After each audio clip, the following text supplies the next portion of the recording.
ಕೆಲವೇ ಕ್ಷಣಗಳಲ್ಲಿ ಈಗ ವಾಲ್ಮೀಕಿ ವಿಮಾನ ನಿಲ್ದಾಣ ಮಹರ್ಷಿ ವಾಲ್ಮೀಕಿ ಏರ್ಪೋರ್ಟ್ ಅಂತ ಈಗ ಪ್ರಧಾನಿ ನರೇಂದ್ರ ಮೋದಿ ಅವರು ತೆರಳುತ್ತಾ ಇರುವಂತಹ ದೃಶ್ಯವನ್ನ ನೋಡ್ತಾ ಇದ್ದೀರಾ. ಲತಾ ಮಂಗೇಶ್ಕರ್ ಸರ್ಕಲ್ನಲ್ಲಿ ವೀಕ್ಷಣೆಯನ್ನ ಮಾಡಿದ್ರು ಪ್ರಧಾನಿ ನರೇಂದ್ರ ಮೋದಿ ಅವರು. ಈಗ ಮಹರ್ಷಿ ವಾಲ್ಮೀಕಿ ಅವರ ವಿಮಾನ ನಿಲ್ದಾಣವನ್ನು ಉದ್ಘಾಟನೆಯನ್ನ ಮಾಡಕ್ಕೆ ಹೋಗ್ತಾ ಇದ್ದಾರೆ. ಅಲ್ಲಿರುವಂತಹ ವಿಮಾನ ನಿಲ್ದಾಣಕ್ಕೆ ಹೆಸರನ್ನ ಮಹರ್ಷಿ ವಾಲ್ಮೀಕಿ ಅಂತ ಇಟ್ಟಿದ್ದಾರೆ. ಸೊ ಆ ಥೀಮ್ ಏನಿದೆ, ಥೀಮ್ ಇರುವಂಥದ್ದೇ ರಾಮಾಯಣದ ಮೇಲೆ. ಸೊ ಹಾಗಾಗಿ ಆ ರಾಮಾಯಣದಿಂದ ಇರುವಂಥ ಎಲ್ಲ ಹೆಸರುಗಳು ಅಲ್ಲಿ ಬರುತ್ತಾ ಇದ್ದಾವೆ. ಇನ್ನು ಅನೇಕ ಕಾಮಗಾರಿಗಳಿಗೂ ಕೂಡ ಅಲ್ಲಿ ಕೆಲಸವನ್ನ ಮಾಡ್ತಾ ಇದ್ದಾರೆ. 15,000 ಕೋಟಿ ವೆಚ್ಚದ ಕಾಮಗಾರಿಗಳಲ್ಲಿ ನಡೀತಾ ಇರೋದು. ಆ ಕಾಮಗಾರಿಗಳಿಗೂ ಪ್ರತಿಯೊಂದಕ್ಕೂ ಕೂಡ ಹೆಸರುಗಳು ರಾಮಾಯಣದಲ್ಲಿ ಬರುವಂಥ ಏನು ಉಲ್ಲೇಖಗಳಿದೆ ಅವುಗಳಿಗೆ ಲಿಂಕ್ ಆಗಬೇಕು. ಸುಮ್ಮನೆ ಯಾವ್ಯಾವುದೋ ಹೆಸರುಗಳನ್ನು ಇಟ್ಕೊಂಡು ಹೋಗೋದಲ್ಲ. ಇಟ್ಕೊಳ್ಬೋದಾಗಿತ್ತು. ನರೇಂದ್ರ ಮೋದಿ ವಿಮಾನ ನಿಲ್ದಾಣ ಅಂತ ಇಟ್ಕೊಳಕ್ಕಾಗ್ತಿರ್ಲಿಲ್ವಾ? ಇಟ್ಕೊಳ್ಬೋದಾಗಿತ್ತು. ಹಿಂದೆ ಎಲ್ಲ ನೋಡಿದ್ದೀವಲ್ಲ ಯಾವ್ಯಾವ ಹೆಸರುಗಳಿದ್ದಾವೆ ಅಂತೇಳಿ. ಇಟ್ಕೊಂಡಿಲ್ಲ. ಯಾಕೆ?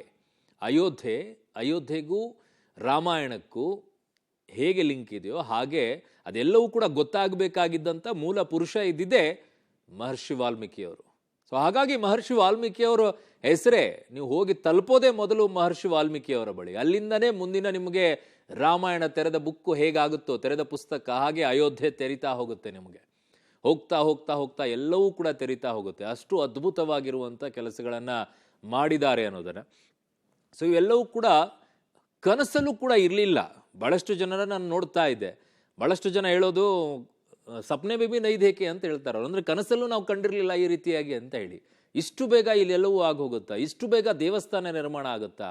ಇಷ್ಟು ಬೇಗ ಅಯೋಧ್ಯೆ ಇಷ್ಟೊಂದು ಬದಲಾವಣೆಗಳಾಗುತ್ತಾ? ಸಾಧ್ಯನೇ ಇರಲಿಲ್ಲ ಇದೆಲ್ಲವೂ ಕೂಡ. ನಾವು ಕನಸಲ್ಲೂ ಅನ್ಕೊಳ್ಳೋಕ್ಕಾಗಿರಲಿಲ್ಲ ಇದನ್ನ ಅಂತ ಹೇಳಿ. ಸೊ ಆ ಕ್ರೆಡಿಟ್ ಮಾತ್ರ ಹೋಗಬೇಕಾಗತ್ತೆ ಈಗ. ಕಾರಣ ಇಚ್ಛಾಶಕ್ತಿ ಬೇಕಾಗತ್ತೆ. ಇಚ್ಛಾಶಕ್ತಿ ಇಲ್ಲದೆ ಹೋಗಿದ್ದಿದ್ರೆ ಇದೆಲ್ಲವೂ ಕೂಡ ಮಾಡೋಕ್ಕಾಗ್ತಾ ಇರಲಿಲ್ಲ. ಹಿಂದೆ ಅನೇಕ ಅವಕಾಶಗಳು ಬಂದು ಹೋಗಿವೆ. ಹಿಂದೆ ಅನೇಕ ಅವಕಾಶಗಳು ಅನೇಕ ಸರ್ಕಾರಗಳಿದ್ದಂಥ ಸಂದರ್ಭದಲ್ಲಿ ಬಂದು ಹೋಗಿವೆ. ಆದರೆ ಆ ಇಚ್ಛಾಶಕ್ತಿ ಇರಲಿಲ್ಲ ಅಲ್ಲಿ. ಆ ಇಚ್ಛಾಶಕ್ತಿಯನ್ನ ಇಟ್ಕೊಂಡೇ ಈಗ ಮುಂದೆ ಹೋಗಿರೋದು ಪರಿಣಾಮವಾಗಿ ಕಾಶಿನೂ ಅಭಿವೃದ್ಧಿ ಆಯಿತು, ಅಯೋಧ್ಯೆಯೂ ಕೂಡ ಅಭಿವೃದ್ಧಿ ಆಯಿತು. ಅದು ಒಂದು ಬದಲಾವಣೆಯನ್ನ ಮಾಡಬೇಕು ಅನ್ನುವಂಥ ಮನಸ್ಸನ್ನ ಇಟ್ಕೊಂಡು ಹೊರಟ್ರೆ ನಾವು ಬದಲಾವಣೆಯನ್ನ ಮಾಡೇ ತಿರ್ತೀವಿ ಅನ್ನೋದನ್ನ ಇಟ್ಕೊಂಡು ಹೊರಟ್ರೆ ಬದಲಾವಣೆ ಆಗತ್ತೆ ಅನ್ನೋದಕ್ಕೆ ಮತ್ತೊಂದು ಸಾಕ್ಷಿ ಇದಾಗಿದೆ. ಕಾರಣ ಈ ದೇಶ ಇರುವಂಥದ್ದು ನಂಬಿಕೆಯ ಮೇಲೆ. ಈ ದೇಶ ಇರೋದು ಧಾರ್ಮಿಕ ನಂಬಿಕೆಯ ಮೇಲೆ, ಧಾರ್ಮಿಕ ಭಾವನೆಗಳ ಮೇಲೆ. ಅದಕ್ಕೂ ಜೀವನದಕ್ಕೂ ಪ್ರತಿಯೊಂದಕ್ಕೂ ಕೂಡ ಲಿಂಕ್ ಇದೆ. ಬೆಳಗ್ಗೆ ಎದ್ದ ತಕ್ಷಣ ನಾವು ಎಲ್ಲವೂ ಕೂಡ ಆದ ನಂತರ ದೇವ್ರಿಗೆ ಕೈ ಮುಗಿಲಾರ್ದೆ ಆಚೆ ಹೋಗೋದಿಲ್ಲ. ಅದೇ ನಮ್ಮ ನಂಬಿಕೆ. ಅದು ಬೇರೂರಿದೆ ನಮ್ಮ ದೇಶದಲ್ಲಿ. ಇದು ಸಂಸ್ಕೃತಿ ನಮ್ಮದು. ಅದನ್ನೇ ನಾವು ಇನ್ನೂ ಗಟ್ಟಿಪಡಿಸ್ಕೊಳ್ಳಾರ್ದೆ ಇನ್ನುಳಿದೆಲ್ಲ ನಾವು ಮಾಡ್ಕೊಂಡು ಹೋದರೆ ಏನು ಪ್ರಯೋಜನ ಆಯಿತು?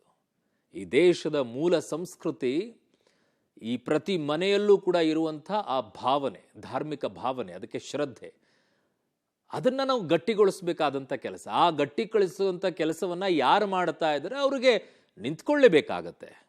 ಕಾರಣ ಈ ದೇಶದಲ್ಲಿ ಇದ್ದೀವಿ ಅಂತಂದರೆ ಈ ದೇಶಕ್ಕೆ ಸಂಬಂಧಪಟ್ಟಂಥ ಭಾವನೆಗಳಿಗೆ ಹೆಚ್ಚು ಮಹತ್ವವನ್ನು ಯಾರು ಕೊಡ್ತಾರೆ, ಹೆಚ್ಚು ಬೆಲೆಯನ್ನು ಯಾರು ಕೊಡ್ತಾರೆ, ಆ ಭಾವನೆಗಳಿಗೆ ತಕ್ಕಂತೆ ಯಾರು ನಡೆದುಕೊಳ್ತಾರೆ ಅದಕ್ಕೆ ಒಪ್ಕೊಳ್ಳೇಬೇಕು. ಇಲ್ಲದೇ ಇದ್ರೆ ಯಾವುದೋ ಓಲೈಕೆಗೋಸ್ಕರ ಇನ್ನೇನೋ ಮಾಡೋಕ್ಕೋಸ್ಕರ ಅಲ್ಲ. ಮೂಲ ಏನಿದೆ ಈ ದೇಶದ್ದು, ಆ ದೇಶಕ್ಕೆ ವಾಪಸ್ ಅದನ್ನು ಮರುಕಳಿಸ್ಬೇಕು ಅನ್ನುವಂಥ ಕೆಲಸಕ್ಕೆ ಯಾರು ಕೈ ಹಾಕ್ತಾರೋ ಅವ್ರ ಜೊತೆ ನಿಂತ್ಕೊಳ್ಳೇಬೇಕು. ಸೊ ಈಗ ಅಯೋಧ್ಯೆಯ ವಿಚಾರದಲ್ಲಿ ಆಗಿದೆ, ಕಾಶಿ ವಿಚಾರದಲ್ಲಿ ಆಗಿದೆ, ಸೋಮನಾಥ ದೇವಾಲಯ ಗುಜರಾತ್ನಲ್ಲಿ ಆಗಿದೆ. ಹೀಗೆ ಪ್ರತಿಯೊಂದಕ್ಕೂ ಕೂಡ ಒಂದು ಮಹತ್ವಗಳಿದೆ.